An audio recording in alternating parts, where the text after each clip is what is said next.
Bonsoir à tous. L'invité de l'entretien du jour est le président de l'Institut Mandela, un laboratoire d'idées, de promotion de l'égalité des chances, de la solidarité internationale et de l'unité africaine. Docteur Paul Kananura, bonsoir. Oui, bonsoir Ahmed.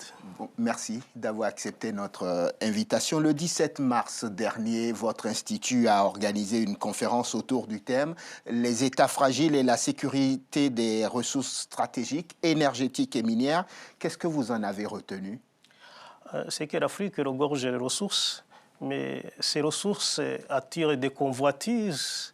Et là, à la fois, ce sont des potentialités, mais aussi ce sont des problèmes parce que les agents de déstabilisation profitent de la fragilité de certains États pour se servir gratuitement. Mais du coup, il faut les sécuriser, ces ressources. Il faut les sécuriser, avoir à la fois des moyens de sécurisation modernes, à la fois humaines, avec la formation de nos militaires pour qu'ils soient plutôt à la tâche de protéger la nation et de protéger les peuples et de protéger ses ressources stratégiques, mais aussi des moyens modernes comme les drones pour la surveillance et au cas échéant, ce que nous appelons la défense stratégique. Je me posais toujours la question de savoir ce que devenaient les conclusions des forums, des conférences que vous organisez. Ça va dormir dans les tiroirs après ou vous en faites vraiment quelque chose? La première chose, c'est que plus de 60% des participants à nos conférences sont des diplomates. Oui. Et à la fin, ils donnent à la fois les rapports pour leurs ambassadeurs et qui les transmettent dans les pays. Deuxième chose, c'est que nous avons des retours positifs de certains pays qui nous demandent parfois des éclaircissements pour ajuster les politiques sécuritaires. Donc, ça ne dort pas. Et la troisième chose, ça c'est plutôt l'ambassade du Japon qui m'aura confirmé, voire même des États-Unis, avec l'agence de coopération japonaise, ils essaient d'ajuster leur aide au développement à partir des problématiques développées dans nos conférences parce qu'ils participent beaucoup. Ah oui, donc ils s'appuient sur les conclusions de vos conférences en général pour ajuster l'aide au développement aux pays du continent. C'est ça. Ce que ne savent pas nos téléspectateurs et que je vais leur révéler évidemment, c'est que vous n'êtes pas seulement que le président de l'Institut Mandela, vous êtes aussi spécialiste de géopolitique et de politique publique à l'université Michel de Montaigne de Bordeaux, c'est ça, hein? Oui, c'est ça. C'est là où j'ai fait mes études et là où je fais mes recherches. Même si maintenant, l'Institut me prend beaucoup de temps, avec les autres bien sûr, parce que nous sommes appelés à aller partout et dans les différents sommets, que ce soit internationaux ou que ce soit bilatéraux. En tant que spécialiste de géopolitique, quel regard portez-vous aujourd'hui sur l'Afrique, ses promesses de croissance, mais aussi les difficultés auxquelles le continent est aujourd'hui confronté? C'est mieux d'avoir la croissance à deux chiffres, mais il ne faut pas la chanter beaucoup. Parce que cette croissance à deux chiffres, l'émergence qui est devenue un slogan politique plutôt qu'un projet de société, ne sont pas basés sur les fondamentaux de la sécurité. La sécurité conditionne la stabilité, la paix et le développement. Et donc, dès que le pays est divisé, le continent, on voit qu'il est divisé en quatre. En quatre, c'est-à-dire qu'avec l'État islamique en Libye qui fait jonction avec le califat de Boko Haram, et là c'est l'axe sud, nord-sud, et puis l'axe ouest-est qui part d'Issaïr, de la Mauritanie, jusqu'à avec les El-Shebab en Somalie. Donc vous voyez que le continent est divisé en quatre. Vous ne pouvez pas parler de l'émergence du continent qui est divisé déjà d'une manière discontinue du point de vue sécuritaire. C'est-à-dire qu'il faut d'abord sécuriser à la fois ces zones et que chaque pays tire les autres vers le haut. Dans la foulée de la conférence qu'on évoquait tout à l'heure, vous avez aussi signé un accord de coopération avec l'université Mohamed V de Rabat, c'est ça, hein? Oui, c'est ça. À quoi ça va servir, cet accord de coopération? Cet accord de coopération, c'est que nous devons développer la formation et la recherche commune dans quatre domaines qui sont la gouvernance, la stratégie, la diplomatie économique et le contrôle des finances publiques en Afrique, en accueillant à la fois des étudiants en master en stratégie et en gouvernance des finances publiques, mais aussi des doctorants dans ce domaine et en organisant des conférences sur le contrôle supérieur des finances publiques en Afrique. Les formations auront lieu où? En Europe ou bien à Rabat, au Maroc? Oui, à Rabat. Et comme vous n'êtes jamais à court d'idées, vous organisez une nouvelle conférence bientôt. Vous préparez des journées économiques et consulaires africaines à Marseille. Oui, c'est ça, du 3 au 5 juin. Donc, nous invitons tout le monde à y participer. La participation est gratuite. Ce sont les journées économiques et consulaires africaines pour promouvoir l'Afrique dans le sens positif afin d'attirer les investissements.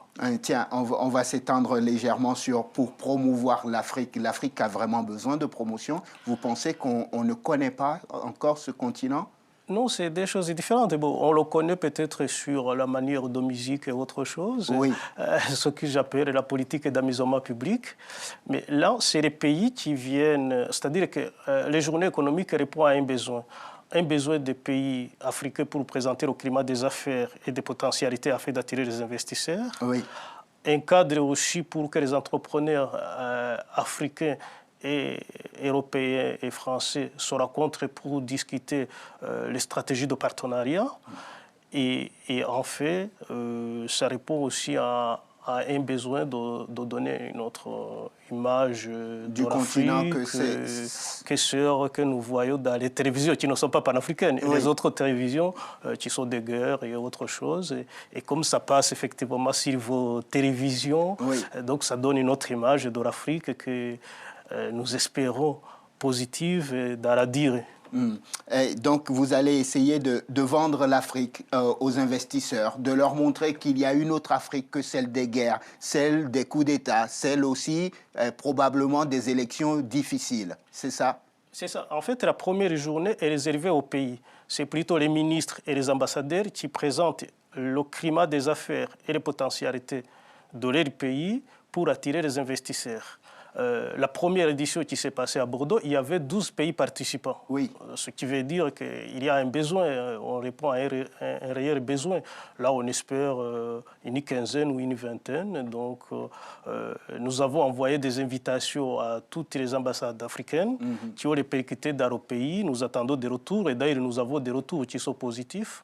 À la fois, nous invitons les ministres ou les ambassadeurs pour présenter le climat des affaires de leur pays et à travers aussi les chambres de commerce et d'industrie, mais aussi les opérateurs économiques pour donner une information économique viable de terrain. Et en fait aussi, on n'oublie pas les acteurs de la société civile et institutionnelle pour parler aussi du développement du continent à travers les outils de solidarité ou de diplomatie économique. Vous disiez tout à l'heure qu'il y a eu une première édition qui s'est déroulée à Bordeaux l'année dernière, c'est ça? Oui, c'est ça. Pourquoi le choix de Marseille cette année? C'est-à-dire que nous ne voulons pas se focaliser sur une seule ville. Oui. Parce que comme 12 pays africains ont présenté le climat des affaires à Bordeaux, nous tournons avec d'autres villes, notamment à Marseille, pour que aussi la région PACA, la grande région du Sud-Est, aussi connaissent l'Afrique et qu'il y ait des liens qui sautissent entre les investisseurs de cette région, mais aussi avec l'Afrique. Surtout qu'il y a une forte communauté africaine quand même à Marseille et dans toute cette région. Oui, c'est vrai. C'est pour cela que dans les panels de deuxième jour, nous avons mis la contribution de la diaspora aux économies nationales. Oui. Aussi, c'est pour faire participer la diaspora à cette réflexion collective et de construction de l'Afrique. Il ne vous aura pas échappé qu'il y a d'autres instituts, d'autres think tanks qui organisent régulièrement des journées comme les vôtres. Je me posais la question de savoir, mais mon Dieu, pourquoi autant de journées sur l'Afrique? Est-ce que ça sert réellement à quelque chose? Parce que c'est un continent d'avenir, donc ce n'est plus un continent de misère qu'on ressassait il y a 20 ans. Maintenant, on voit que c'est un continent d'avenir. Et quand on regarde la croissance mondiale qui sort à la traîne, donc elle est maintenant le boostée par l'Afrique. Et si nous gérons très bien les problèmes de sécurité, si nous gérons très bien les problèmes de gouvernance avec une gouvernance inclusive, donc qui tourne le dos à des conflits anarchiques, nous pouvons devenir un puissant catalyseur à la fois des investissements, mais aussi de développement dans les jours à venir. Vous touchez là du doigt un problème que connaît le continent. Vous disiez tout à l'heure qu'il fallait présenter donc aux investisseurs l'environnement des affaires. Et on sait que les investisseurs sont beaucoup réticents à aller en Afrique parce que leurs mises ne sont pas souvent sécurisées. En Afrique, il y a des guerres. En Afrique, il y a des coups d'État. Un jour, vous investissez. Le lendemain, le gouvernement avec lequel vous avez traité n'est plus en place.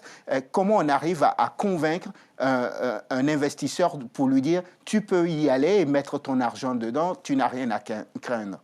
C'est pour cela que la réflexion stratégique d'Orestiti Mandela passe d'abord sur les questions de sécurité, les fondamentaux de sécurité, pour dire, écoutez, si vous voulez attirer l'investisseur, il ne fait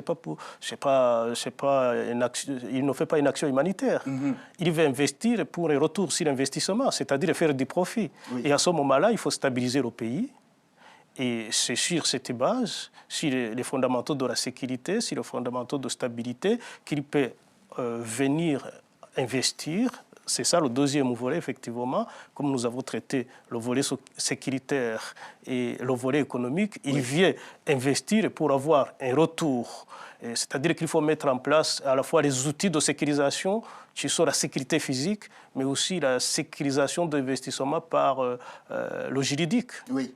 Qui le permettent à la fois de se faire rembourser en cas de problème.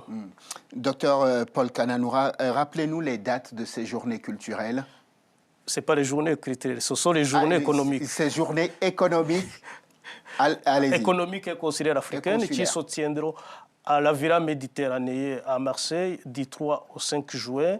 Les gens peuvent s'inscrire sur l'email de l'Institut Mandela, donc institut.mandela@gmail.com.